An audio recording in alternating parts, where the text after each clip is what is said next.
It's just something that is not a Republican or Democratic issue. We see the far left and the far right increasingly subject to misinformation and anger. And I think we all have a role to play here, Michelle, in trying to take down the temperature, restore debate. But most importantly, we're not solving a damn problem in our country right now. We just aren't, because all the energy and attention is going to political fighting. Welcome to a brand new episode of the Michele Tafoya podcast. Please hit that subscribe button, whether you're on YouTube, Rumble, wherever you get your podcasts, Apple Podcasts, Spotify, you get the idea. Just hit subscribe. We'd love to have you with us for every episode. We've got an amazing catalog of previous episodes with some astonishingly good guests, and we'd love for you to have access to it. And it's free, so just subscribe. Today, it's Dean Phillips, former congressman and former presidential candidate. He was the one Democrat sane enough to say, hey, hello, Joe Biden this isn't going to work. We need somebody else to run. I'm going to primary him. And he tried. It did not work, but he had the courage to try. He remains very engaged in politics, not in the way a congressman would be engaged, but as a person who is yearning for common sense and for answers. And I've developed a little bit of a relationship with him. Today, we're going to talk about some really Iran, Israel, Randy Weingarten, and the murders here in Minnesota, which took place within the last week, which have really rocked this state and I think a lot of people around the country. So Dean Phillips is our guest. Stay tuned. Congressman, it's great to see you again. I appreciate your time. And it's I could say this any day of the week. It's a strange time in America and really across the world. But here in Minnesota, where you and I reside, it's been a very difficult week with the assassination of Melissa Hortman and her husband, Mark. Melissa, the former Speaker of the House here in Minnesota. I wonder what your initial thoughts were when you heard the news that they were targeted along with Senator Hoffman. So, Michelle, I'm sure the same feeling that most of us in Minnesota and around the country had, which was not that a politician had been assassinated, but that a mother and a father were killed, and a dog, the family dog along with them, and 2 children orphaned. That's what I thought right away. And if you knew Melissa Hortman, you would have known her as a pretty darn nice human being, and someone who showed a lot of emotion at her very last press conference, voting for a budget bill that was in the best interest of Minnesota, but had some elements that were contrary to her political principles. And but she put the state ahead of herself. And I think that's what's the saddest here, is that John Hoffman, Melissa Hortman are good people. John Hoffman, of course, ran for office the first time because he couldn't obtain health insurance for his daughter who has spina bifida. And that's not a political thing. Right. So that's what's so horrifying, Michelle. We all of us are guilty sometimes of partisanship, but in this case, it's just a human tragedy. And I know all of us in Minnesota must be thinking, how in the world, of all places, could this happen here? I'll just also say, though, I'm optimistic that somehow this might jar so many of the center-right and center-left Americans to recognize the implications of distance and indecency. And it might give us an opportunity, maybe a last opportunity, to try to recapture some semblance of cooperation and decency. We all hope for that, certainly, Congressman. I heard an analysis today by a writer named Selena Zito, who is Pennsylvania based, and watched as Governor Shapiro's home was burned, the first floor just basically taken out. Yeah. And she said something interesting. I want to give her credit for this because I hadn't thought about it this way. She said, sometimes people use politics as an excuse for their insanity. Exactly. Like this, if you see tapes of this guy, if you see everything that he texted, I mean, every aspect of this crime, it just makes you think that this is a sociopath. This is a guy who was sick. He was mentally ill. And sadly, it didn't get flagged. It didn't get caught. And now we have the result of this. And so I don't, it's we all wanted to jump on teams. Yeah. Oh, is he a Republican? Is he a Democrat? It really doesn't matter. He is responsible for his actions. I agree that the temperature's been too high and the rhetoric's been too hot and nasty. But in the end, he has to be accountable for this, just him, right?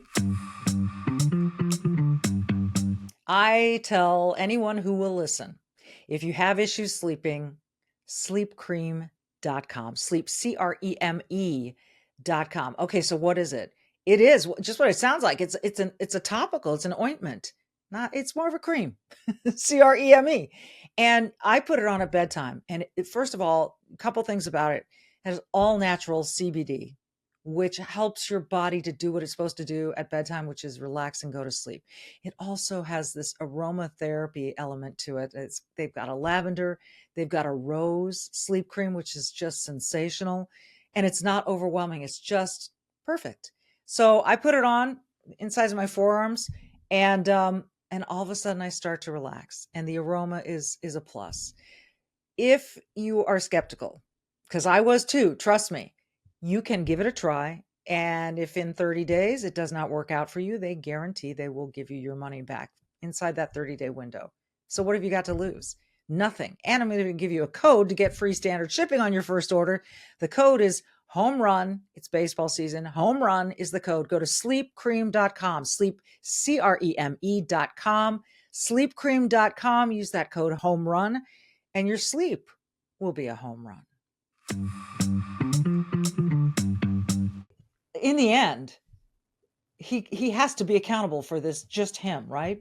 Couldn't agree more. In fact, Michele, one of my first reactions, in fact, the FBI advised me that my name was among those on that list, which you can imagine is an awful feeling, probably even more so for my children and family. But my first, and of course, they also told me that it appeared, and I'm not quoting anyone specifically, and maybe the evidence will lead us in other directions, but it appeared that all Democrats and or people who are quite public about their pro-choice positions. So, but if you look at his background, at least what's been available, he does not seem to be someone that had prioritized that as his cause célèbre, if you will, right? And I think what this really gets down to, Michele, and it's a conversation we should all be having, is a lot of these horrifically violent acts, whether it's school shootings or concert shootings or assassinations of political leaders, these are also crimes of despair. And if you look at the pattern, a lot of these are people who have been unsuccessful. Their dreams have not been realized. They failed at life's most important endeavors. And they somehow feel that the only way to go down and with a little bit of recognition that I existed or something is to commit these heinous acts of violence. And I'm glad you brought that up, because at the end of the day, I think he might be used politics as a beard for his just general distaste for the way his life turned out. And I think that's something that we should be talking about more, because if we don't address that, we're going to have a lot of generations in the future with poor mental and emotional health that will, whether it's knives or cars or guns, you name it, are going to be violent. And we should solve the problem, not address the politics. And that would be a damn good start. Yeah, that would be a good start. One of the quote unquote excuses for violence that I think actually is real is anti-Semitism. Oh yeah. Which, and that young couple that was murdered outside of a museum in Washington, D.C., they both work for the Israeli embassy. I mean, what a complete and utter waste. All of these incidents are a waste of human life. And this man claimed to be doing this for Gaza, and the rhetoric on that subject and the protestations and the brick throwing and all the rest, that seems to be a little bit different. That seems to have a little bit more of critical mass, if you will. What do you make of that? I'll tell you, the first thing I'm struck by, Michele, is when you mention that this only happened, 3 weeks ago, right? Totally, yeah. And yet there have been so many tragedies since then that news cycle seems so distant.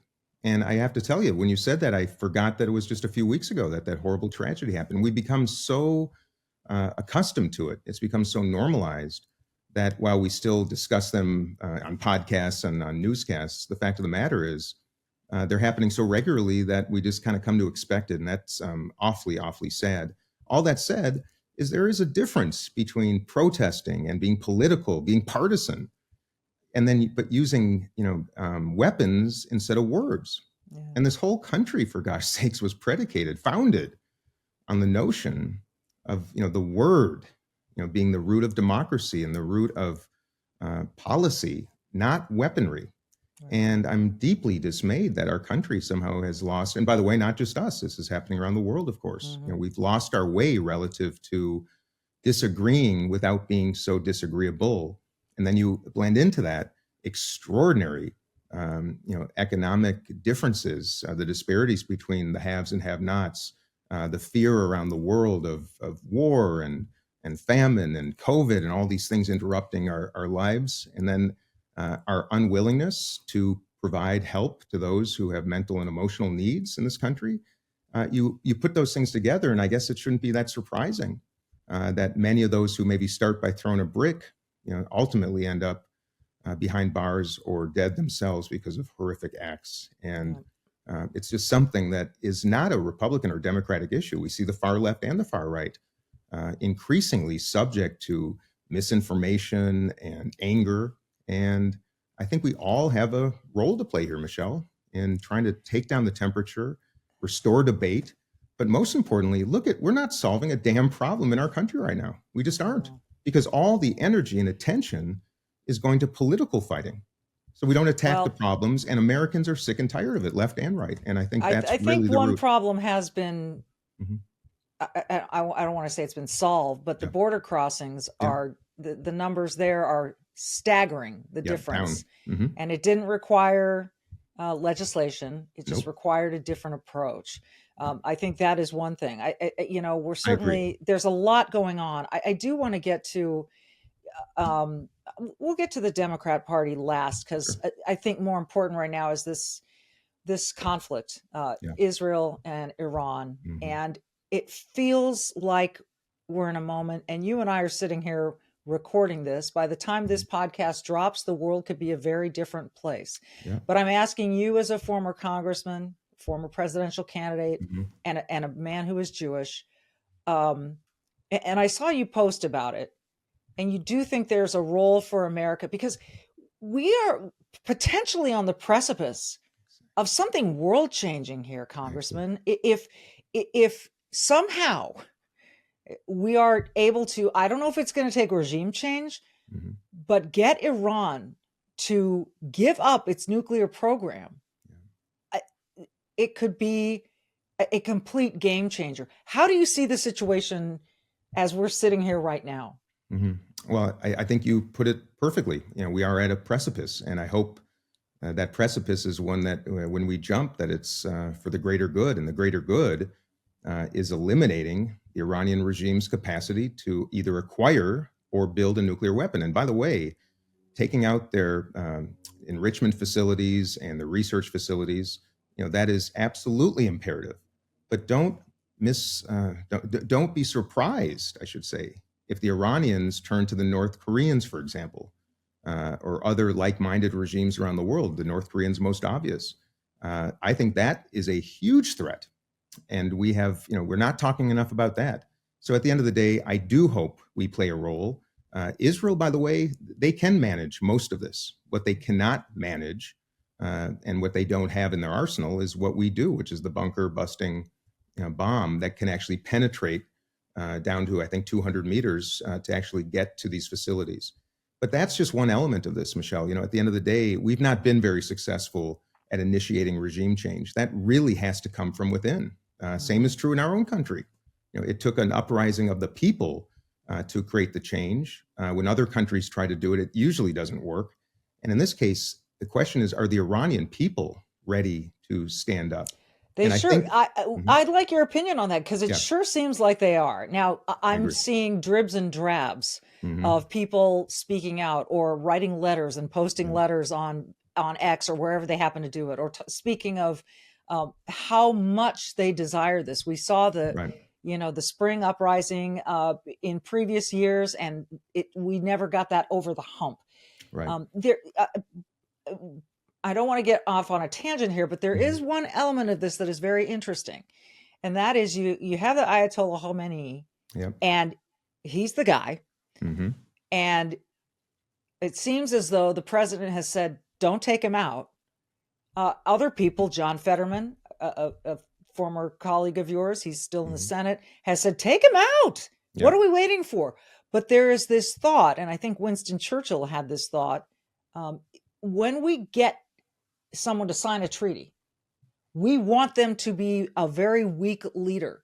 We don't necessarily want to take out the leader, leave this vacuum, and then have chaos. Right. So it's a really interesting conundrum, and I'm wondering what kind of thoughts you have about that. I think there's truth to both positions. If you look at the Persian history, Iranian history, it's quite a remarkable culture.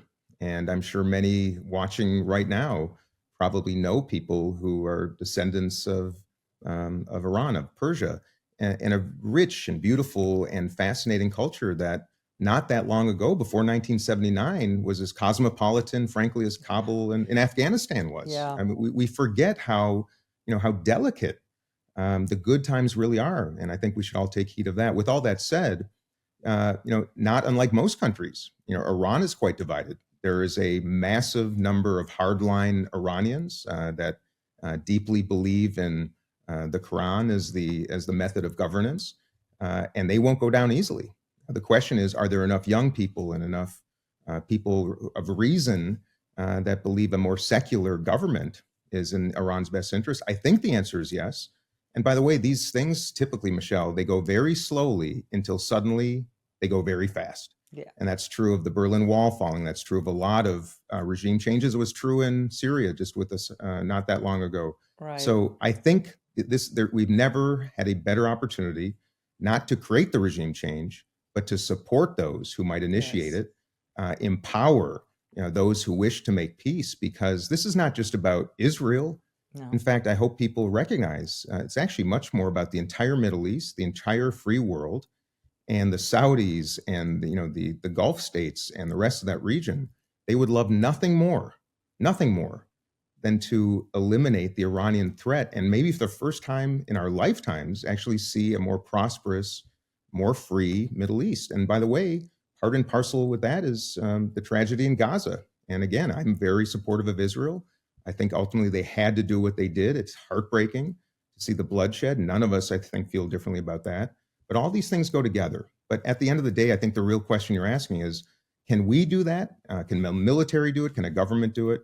Or does that take the people deciding they want a different way? That's true of the Palestinians. It's true of the Iranians. We can help create those conditions. I hope we do.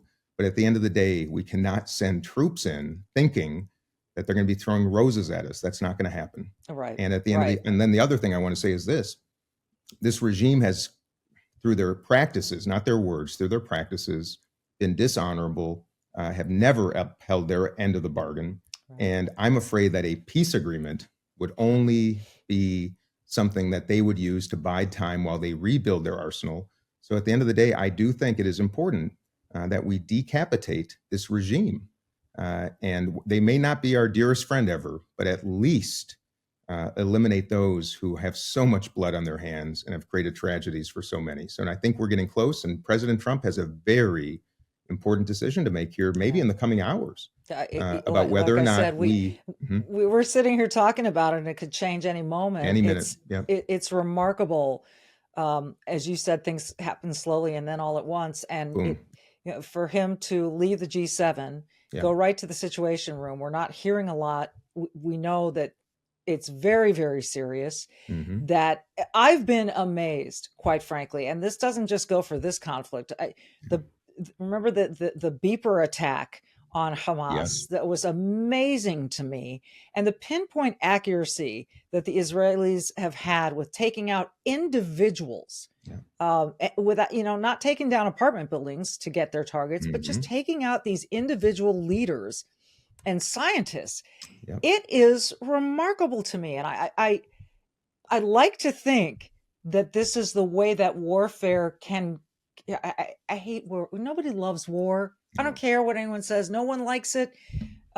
But the fewer people that are affected by it, the better. And this has been amazing. Are you as amazed as I am? You know, I'm amazed, but I have to tell you, I'm not terribly surprised because this is how the Israelis do operate. And I think what's transpired in Gaza, sadly, has repositioned, Israel as somehow the aggressor and a country that doesn't value human life. It's just not the truth. Although I do Right. understand why those who are just looking at this maybe for the first time or only through a certain lens would say that. Israel has, since the Holocaust, Michelle, and you know this, since the founding of Israel in 1948, the mandate of this new country was to target every single living Nazi war criminal until the very last one, literally the very last one, was alive. And they did that for decades, all throughout the world, South America, Europe, and of course in the Middle East. And they didn't rest until every single one of those monsters was eliminated. So that is the Israeli way. If you initiate a terror attack, if you kill Israelis, the Israelis make it very clear they will find you. It might take a day, a month, it might take a year or a decade, but they will find you. Yeah. So I think the precision, it's remarkable, but it's also a reminder to especially the far left that is so critical of Israel right now. It's a reminder that this is how Israel operates. They do give warnings. They don't want to kill innocents. It's not in their best interest, not to mention it's inhumane. Yeah. But when you have a military force like you did with Hamas in Gaza that is literally living and having their meetings and has their weaponry in apartment buildings with children and women in it, Yeah. you're going to have this kind of tragedy. So Yeah. anyway, it's remarkable. They've been doing this for years. They'll continue to do it, and they will not rest until I think every last single one of that members of that regime is eliminated. And I think the members of the regime know that now. Yeah. And you might see, Michelle, you might see an exodus of all the top remaining leaders in Iran. By the way, Israel just took out the second general who replaced one who was eliminated last week. So the Right. message He was is, on the job, what, 4 days and Mhm. So goodbye. you can imagine. And Yeah. by the way, it's not so easy to operate and run a government when you're in hiding. So Well, you right. could see an exodus, and then there's this vacuum of leadership. And my hope and dream, hope everybody watching, their hope and dream is that the vacuum is filled by people of reason, common sense, and peace. And if they are, we've got a really bright future ahead, I think, in the Middle East. So I it is agree. possible. It gives me chills to think about it, honestly, Yeah, to me think too. about what could be for those people, for the Middle Mhm. East, for all of us, for the West. I think it would bring Yeah, so much hope to the free world. totally. It would be life changing. Yeah, if I could say one more quick thing too, Yeah. Michelle, on the subject, because I'm seeing on social media and Twitter and whatnot, both the kind of the far left and the right kind of objecting to this notion of intervention, which, Yes, I'm it's seeing it's that too. interesting. I was going to Mhm, ask you about that because I'm confused about this mhm. because some of the objections are so fierce. I mean, Yeah, they are adamant, and they're calling yeah, for the impeachment of the president. I So know. what do you attribute that to? So first and foremost, do I respect, Americans, no matter their politics, who don't want to see, young American men and women lose their lives in war, especially a war that's not at our doorstep? Of course. I lost my own father in Vietnam, Michelle. So believe me, if anyone's sensitive to the loss of life, particularly in a conflict that in hindsight was probably unnecessary, I get it. But my goodness, the ignorance of those who do not recognize the threat of Iran to the entire, not just the free world, the whole world. Yeah. This is not just about Israel. This is not doing Israel's bidding or business. This is to reset, the entire future for our children all around the world. So to those who are objecting, and what they're saying is, we can't fight Israel's war. First of all, there's no indication whatsoever, and I don't even see any scenario by which President Trump sends troops into Iran. I do not see Right. that happening. I don't either. What I do see possibly happening is sharing weaponry and aircraft like we do all the time with Israel and countless other countries around the world during moments like this. But it is interesting how there's something, the definition of political parties right now, and you know it and I feel it too, is getting very strange because it's not cut and dry anymore. And there are No. these Thomas Massey working with Bernie Sanders. It's bizarre, but you're seeing this massive shift, which I think is a metaphor for how many of us are feeling right now about our affiliation with party. But I do not have much time for those who think America should just sit and watch and hope. because that is a recipe for disaster. I thank you for saying that, and I couldn't agree with you more. And I think there's a lot of agreement on it. But Yeah, I'm glad you brought that up. It's been strange to watch. It's been yeah, interesting, and I respect people, and they have their right to their opinion. There's no question. But I yeah, agree with you in that, maybe a little bit more digging into the facts here, into history of all of this, yeah. and not jumping the gun, no Right. pun intended, on Mhm. what could potentially happen versus what is likely to happen. Exactly. And I should I also say, if I could say one more Yeah, too, I'm sorry to yeah. interrupt again, No, Michelle, you're but fine. there and a lot of people are arguing that Congress has to declare war. By the way, they're Yeah, right. But the last time Congress actually declared war, it was World War II. We did it 6 times. The Vietnam War, Congress never declared war, but they right, finance it. So this notion that Congress, we have to stop this. Well, no, that's not how it works, everybody. right, I right. guarantee you, whatever transpires, and especially if we do somehow play a role, there will not be a declaration or even a need of declaration of war by the United States, which usually means that we're going to be sending troops. That's not going to happen. This is really a question for the president and the executive authority that he has about whether a proactive strike is in the best interest and defense of the United States of America. And I would argue that the president should have that authority, because if our Congress operated the way our founders intended, it might be different. But you know as well as I that partisanship and time are Yeah, the enemy of action.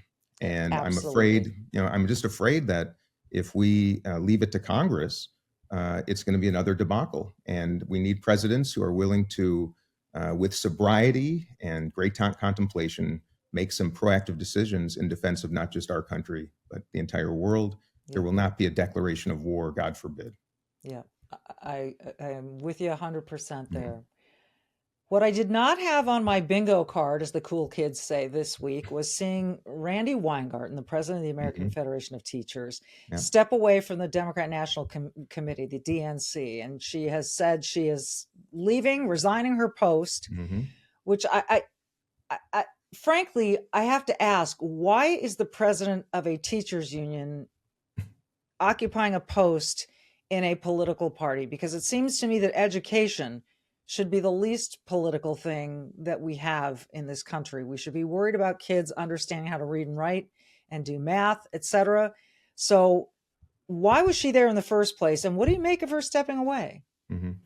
Well, on one hand, it's a free country, and of course, anybody can participate in politics, even if some of us sometimes feel that there should be a separation. With all that said, the Democratic Party has, since at least since I've been alive, been really affiliated with American labor, and I think many of those efforts and that advocacy has been very helpful to millions of families, and I think most would agree with that.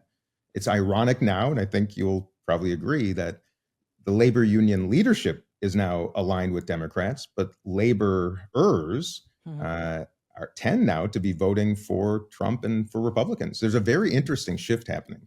Yeah. And I don't like the notion that either party is so connected to an industry or to a specific union or specific causes, because by definition, that excludes about half the country. And like you said, education should be the least political. Healthcare, education, safety, security. For goodness sakes, we should be cooperating on that. So I don't know exactly what happened here, and of course, it won't surprise you. I don't think the DNC is a big fan of mine right now. But but I got to tell you what between David Hogg, Yeah. between Randy Weingarten leaving under different circumstances, there's a disruption occurring right now that, in my estimation, is healthy.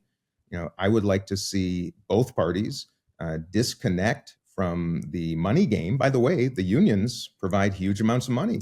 They used to Huge. huge feet in the street, right? And on the other side of the aisle, of course, Republican side, for many years, the business community was the providers of a lot of that support. And of course, what happens, what happens, and I don't like that. I just and by the way, I'll make it really clear again. I'm really tired of two private corporations having this virtual monopoly on our electoral system. I think it would be great to see competition, alternatives, and new opportunities for people and parties to compete. Because if we don't let them compete, which we do not right now, Right. how in the world are we ever going to see innovation, new ideas, and gosh forbid, cooperation. So whatever's happening at the DNC now under Ken Martin's watch will be interesting. And it is a party right now. We are a party with devoid of a clear leader, devoid of a clear message, and doing what you do in American politics. A lot of bickering and posturing about what this party should be. If you're following the New York mayoral race, that's going to be a real bellwether. That is a really bizarre situation. Given that, I mean, look, anyone can run. As you said, it's a free country and everyone should be encouraged to run for office. But you've got a full-on socialist running. I would call him a further than that. I think it's fair to say. And by the way, I can't speak from much experience, but there are certainly probably some socialists who can make some sense on a number of issues in terms of how they feel people need to be taken care of, and that should be part of the dialogue. But this is very, I think, analogous to what happened with the Republican Party in 2016 with Donald Trump, or 2015 when he entered the stage. There's this sense amongst the traditional conservatives and the business Republicans and kind of the old guard that they were under threat, and if it went this way, they're going to have to go somewhere else. I think there are a lot of Democrats looking at this New York mayoral race and thinking exactly the same thing. If a socialist wins in New York City under the banner of the Democratic Party, for example, I think you're going to see a massive amount of discomfort and questioning about affiliation once again. And that's not unhealthy. That actually creates the very opportunity, I would argue, for some realignment and reassessment, and anything that forces all of us, you, me, and everybody watching, to maybe reassess their position, their affiliation, is not a bad thing. And I think we should be doing that constantly. I happen to favor Mr. Cuomo for that job, as I think many pragmatic, common sense people do, someone who has executive experience. And I think we're elevating some people who are far too young, devoid of any leadership or executive experience, who are more inspiring and great orators, but not necessarily ready to lead right now. But hey, that's the blessing and curse of democracy. It's the people's choice, and I just hope enough people participate so that the best outcome is assured. And you are still not interested in running for any kind of office in Minnesota or anywhere else? No, Michelle, I'll say, I'm so saddened by what happened last week. I know we all are. Yeah. I've been pretty clear that I think Tim Walz should step down after 2 terms. I think we should have term limits, just like we do for the presidency. I agree. For governors and for members of Congress and legislators. There's just too many people who stick around too long, in no small part because if there's not another position open, they feel, well, the only way I can ascend to that eventually is if I stick around where I am right now. That's just not how this is supposed to work. Right. And there's some wonderful other Democrats, and there are probably some and by the way, I want to make it really clear. I've been it's been heartwarming to see so many Republicans in Minnesota, so human and so compassionate and so reasonable at a time where many would have expected perhaps a little less. That makes me actually kind of hopeful about maybe some good competition in the future with ideators and innovators on both the left and right. But I'd like to see more competition. So I don't have any intention, Michelle, of running for office. I do have intention of helping create a foundation and a platform for people of reason, center right, center left, competent people, common sense people to ascend to leadership positions, because I think our country needs it. And I think that's how I can add value to the country I really love. Well, there you go. And it will add value. So I will appreciate watching that unfold. This is a crazy, fascinating, interesting time to be alive. It really is. I mean, I can't, I was born in the late 60s and I remember certain things about that, but I was pretty young, it's this time in the world is like nothing I've ever seen. Yeah. And in some ways it's exciting. In some ways it's terrifying. But I always keep a hopeful spirit, and it sounds like you do too. And I hope some good is awaiting us here in the next few weeks. I really do. I do too, Michelle. And sometimes, I think there's an analogy to addiction, when many of us have had members of the family or friends that have fought those diseases. And we all know that you have to hit rock bottom before you can really acknowledge the errors of your ways, your disease, and then rebuild yourself. And we all know people that have done it. And I think it's an analogy for our country right now. Have we hit a point where people of reason, which is most of us, are willing to kind of say enough, if not for ourselves, for our children? And I'm actually hopeful right now that this assassination, I hope the Hortman's murder isn't lost on this country. I hope we actually do something. And the way we can do something is by simply, taking each other, high fives, handshakes, and hugs, and disagree sometimes, but solve problems. I hope if Iran's regime can be decapitated and the nuclear threat eliminated, that there might be hope around the world. And to your earlier point, the fact is, there's never been a more magnificent time to be alive in human history. And we shouldn't forget that. And we got to be a little bit more grateful for these blessings, and also commit to helping those who aren't as fortunate. And I don't think that's a partisan statement. The only question I don't is, either. Yeah, the only question is whether we're willing to take some of the energy we're using right now to knock each other out, and instead direct it to solving problems. It's something that I think is possible. And I know there are enough people out there, I think, ready to do it. So I'm keeping the faith. I'll keep it with you. All right. I appreciate you so much, Congressman Phillips, Dean Phillips. And I end every podcast by saying, be brave, do good. You've got to have courage in this world to face the stuff that we're facing. And you don't have to be afraid. You can step out there and do even the smallest thing of good. A little morsel of good here and there helps go a long way. And we will see you next time. Thank you, Congressman. Thank you, Michelle. Be well.